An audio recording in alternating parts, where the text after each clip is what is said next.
This is the Lone Creator YouTube. We hope this video helps. You start by ensuring you have a Kaggle account and the Kaggle JSON API token downloaded. This authenticates downloads. Once done, open a new Google Colab notebook and mount Google Drive so you can safely store Kaggle JSON. Make sure to use a private folder.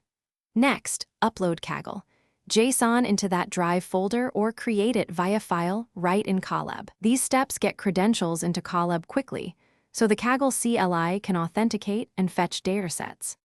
You now install the Kaggle CLI using pip and prepare authentication.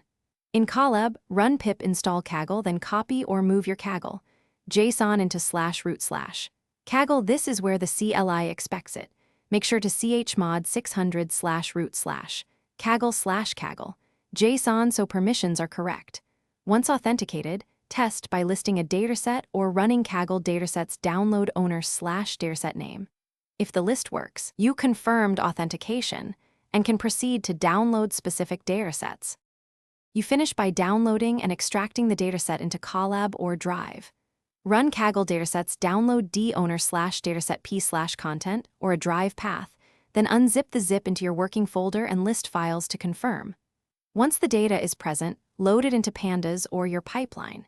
If you hit errors like 403 or authentication failed, stop and recheck that Kaggle JSON is correct, permissions are 600, and your Kaggle account has access to that dataset before retrying. Thanks for watching. Consider subscribing if we helped you.